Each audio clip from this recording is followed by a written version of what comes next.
Eh bien salut à tous et bienvenue pour une nouvelle vidéo d'Airsoft. Donc aujourd'hui on va pas s'attaquer à une review, mais plutôt à une méthode de polissage de répliques.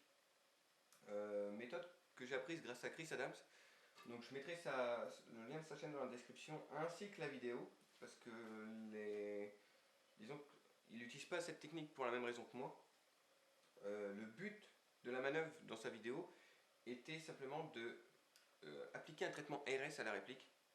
Savoir que comme il dit si bien, certaines armes ont donc simplement les côtés de la glissière qui sont polis, donc pour avoir un petit côté brillant, et le haut, quant à lui, est entièrement mat pour éviter les reflets désagréables lors de la visée.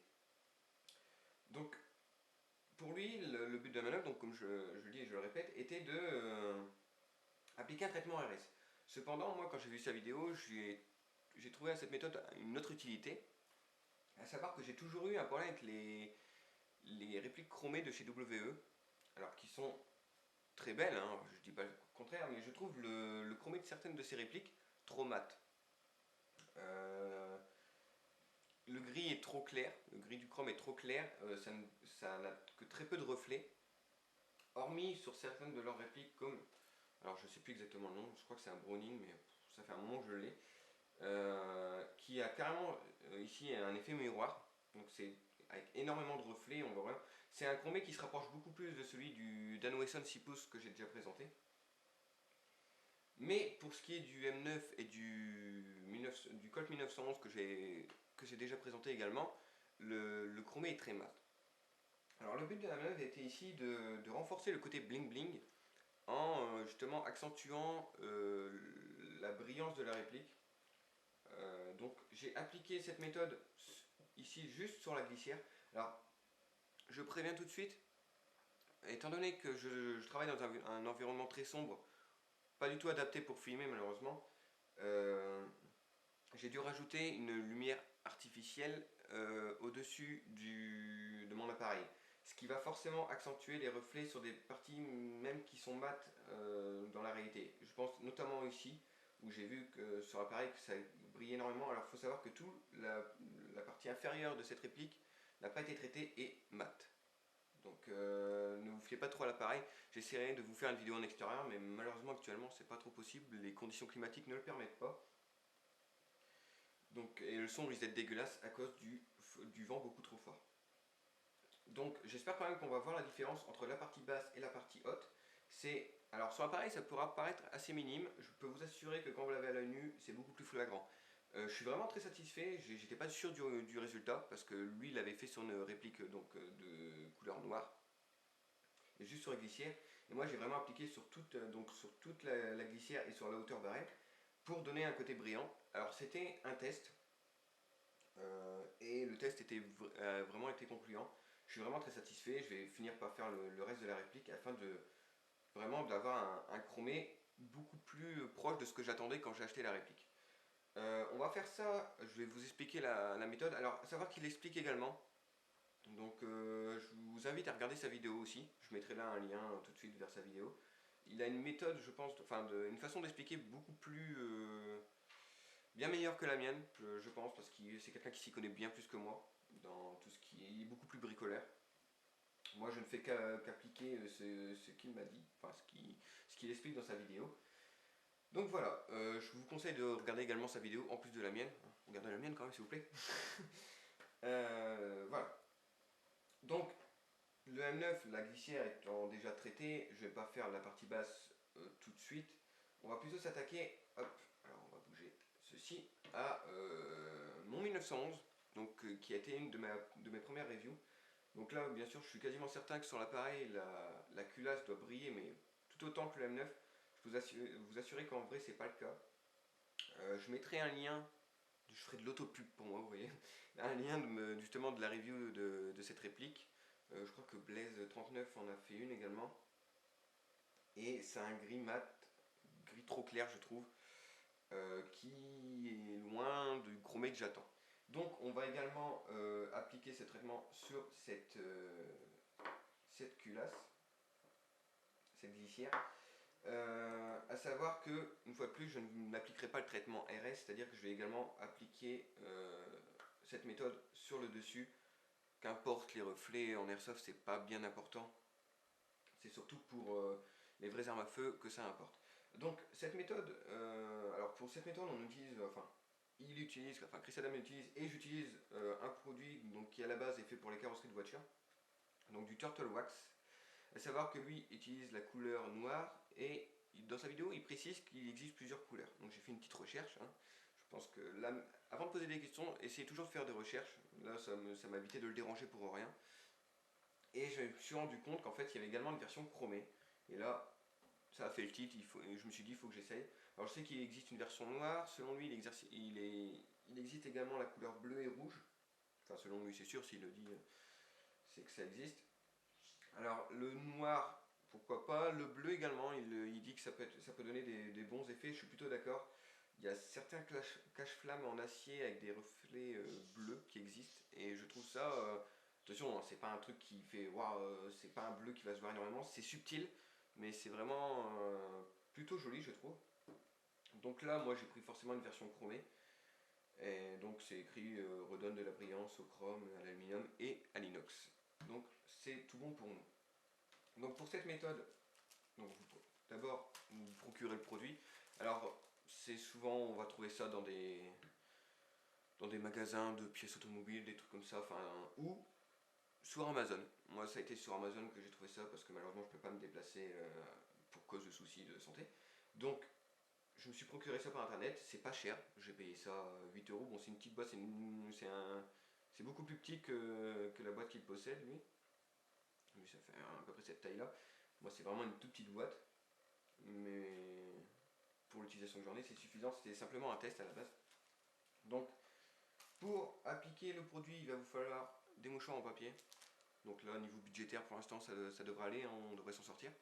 Et également afin de nettoyer l'excédent de produit également, enfin même sur le produit il précise qu'il faut passer un chiffon doux après l'application du produit, utiliser comme Chris Adams et comme moi finalement des cotons démaquillants. Donc enfin, vous avez forcément ça chez vous, hein, votre mère, votre copine, à partir du moment où vous avez une personne de sexe féminin dans une maison, vous avez forcément ce type de coton, ça c'est sûr et certain. Donc on va commencer. Alors d'abord il faut secouer un peu le produit, enfin tout est écrit, hein, n'ayez pas peur, c'est vraiment tout bateau. On secoue un peu. Donc là je vais simplement faire en vidéo tout de même les côtés de la glissière. Alors j'espère que ça se verra bien en vidéo, je ne sais pas du tout le rendu que ça va faire malheureusement.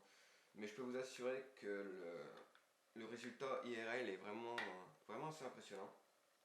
Je suis vraiment conquis par cette méthode. Alors on n'en met pas trop, même moi j'ai l'impression d'en mettre trop. Je mets simplement une petite goutte comme ça, mais même moi je pense que j'en mets trop. Alors à savoir que vous n'êtes pas obligé de démonter entièrement votre réplique. Ça c'est, par exemple Chris Adams ne le fait pas. Cependant si vous ne la démontez pas entièrement, je vous conseille de mettre comme lui du scotch pour protéger les parties où vous ne voulez pas que le produit s'applique. Alors malheureusement j'ai pas retrouvé le mien, donc je vais essayer d'éviter les rainures, mais je pense que malheureusement je vais un peu déborder dedans. Je ne veux pas remplir les rainures ici, les stries, mais voilà. Donc soit vous démontez entièrement, auquel cas vous pouvez y aller tranquillement, soit vous ne la démontez pas, mais je vous conseille quand même d'utiliser du scotch pour boucher tous les petits endroits où ça pourrait se glisser et faire un peu de mal à la mécanique. Donc on est parti, donc on applique avec le mouchoir. Là, je suis pas sûr d'en avoir mis suffisamment pour le coup. Alors au début je croyais en avoir mis trop. Faut savoir que bon, comme d'habitude quand je fais une vidéo je suis pas forcément dans une position, bon là je suis assis donc ça va encore, mais je suis un peu loin de la table. Donc c'est pas spécialement la meilleure des positions pour travailler on va dire. Donc vous appliquez le produit, moi j'en ai fait un peu tomber sur le sopalin, ce qui explique peut-être pourquoi j'ai... Ouais, je pense que je vais repasser un petit coup. Donc à force de frotter vous allez voir que ça devient noir, c'est tout à fait logique, enfin tout à fait normal. Je pense que c'est la réaction du produit, c'est même pas de la saleté ou quoi que ce soit, j'ai passé 3 applications sur le M9, ça m'a toujours fait ça, je pense que c'est le produit qui réagit comme ça. Ça, il faudra demander à Chris Adams, hein. Il est beaucoup plus apte à répondre à ce genre de questions que moi. C'est lui le colleur, pas moi. Donc on va repasser un petit coup quand même. On va peut-être attendre que ça sèche. Pour l'instant ça se voit pas énormément, c'est tout à fait normal. sachant qu'en plus j'ai pas l'impression d'avoir mis suffisamment de produit. Donc on va faire tout de suite l'autre côté de la glissière. Hop.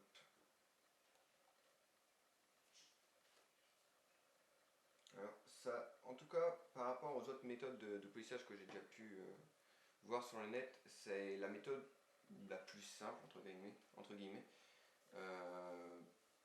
Celle qui demande le moins de patience également, ce qui me fait plutôt défaut moi. Et je dirais pas la moins coûteuse parce que je ne sais pas du tout combien les autres peuvent coûter. Je pense pas que ça soit un truc hors de prix. Mais en tout cas cette méthode est accessible à tous. Je vous dis, 8 € le produit. Après des mouchoirs en papier, des cotons démaquillants, vous avez quasiment systématiquement ça chez vous. Après vous pouvez utiliser d'autres éléments du même type à partir du moment où la matière est plus ou moins la même, comme les cotons démaquillants. Si vous avez un chiffon très doux, ça fera l'affaire, hein, attention, c'est pas non plus systématiquement des cotons démaquillants qu'il faut prendre. Moi, étant donné que je copie la méthode expliquée par Chris Adams, je fais tout comme lui, comme ça je suis certain du résultat.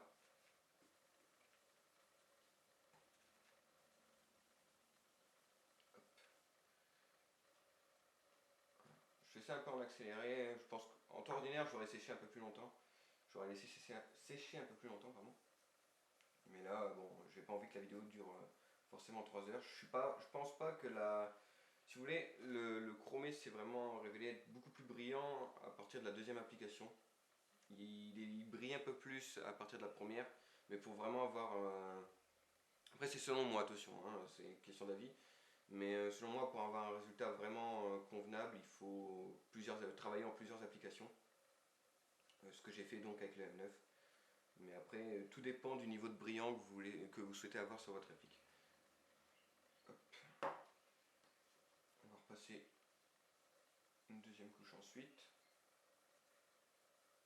Alors ça me dérange un peu de faire ça dans cet endroit assez sombre et avec cette lumière qui de plus éclaire la réplique, parce que forcément ça fausse un peu le résultat. La lumière, et en plus c'est une lumière à LED, donc ça fait beaucoup de reflets sur la réplique. C'est un peu dommage, mais vous pourrez très simplement comparer par rapport à ma review du 1911 où j'avais fait ça justement. Hop. Ici, mais il faisait bien meilleur dehors et donc du coup il y avait beaucoup plus de lumière. Oups, j'en ai mis un peu trop là. J'en ai même mis beaucoup trop. Hop. Donc vous voyez, ça a vraiment rien de compliqué. Et après, à vous de trouver des applications qui peuvent vous intéresser. Alors, je pense que vraiment ce qui peut être pas mal, c'est le traitement RS, comme Chris Adams l'a fait. Si vous souhaitez vraiment, si vous avez déjà pas mal de pièces RS, j'ai un peu débordé sur le stream. Si vous avez déjà quelques pièces RS sur votre réplique, ou même si vous n'en avez pas, hein, ça va forcément donner un côté un peu plus réaliste à votre réplique. Encore faut-il connaître un peu le milieu des armes. Disons que c'est une touche de personnalisation assez sympa et pas très coûteuse. Donc moi, en l'occurrence, comme je le dis et je le répète, mon but était de renforcer le côté bling bling de ces répliques, donc du M9 et du Colt 1911, qui vraiment ont un chromé de base. Pas moche, hein, attention, on peut préférer le chromé un peu mat comme ça, mais bon, c'était... Disons que ma première réplique chromée était le Dan Wesson 6 pouces et ensuite le Browning justement que vous avez vu après. Donc quand j'ai acheté ces répliques, je m'attendais à le même style de chromé et je me suis retrouvé avec un chromé beaucoup plus mat. Donc, bon. On va pas parler de déception, mais c'était pas exactement ce que j'attendais. Alors moi en tout cas, IRL, je commence à voir le côté brillant sortir. En vidéo, vraiment, ça va pas être pratique, hein. Là, c'est vraiment pour vous expliquer la méthode, pour également vous conseiller la chaîne de Chris Adams, qui est vraiment une bonne chaîne. Je trouve par exemple sur certains shops, on ne peut pas s'apercevoir du chromé. Sur certains shops, le chromé de ces répliques de base paraît très brillant, tout simplement parce que les vendeurs ont utilisé, enfin, ceux qui ont fait la photo de ce produit ont utilisé un flash.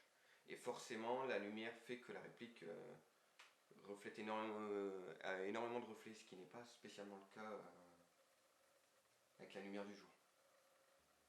Hop. Donc voilà, hein. Toujours appliquer le coton ensuite pour retirer un peu le produit qui est en trop.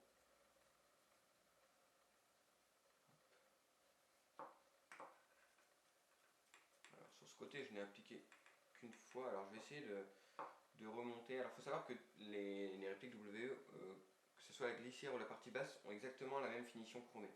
Là, je vais essayer de le remettre, de le réassembler pour que vous puissiez voir la différence avec la partie basse. J'espère. Bon, voilà. J'ai simplement remonté la glissière. Je vais me dépêcher parce que mon appareil n'a plus de batterie. On peut déjà voir que le chromé n'est plus le même. Même sur l'appareil, même avec la lumière qui fausse un peu les reflets, on peut déjà voir que le chromé n'est plus le même. Savoir que de base, le chromé est le même sur toute la réplique, le haut comme le bas.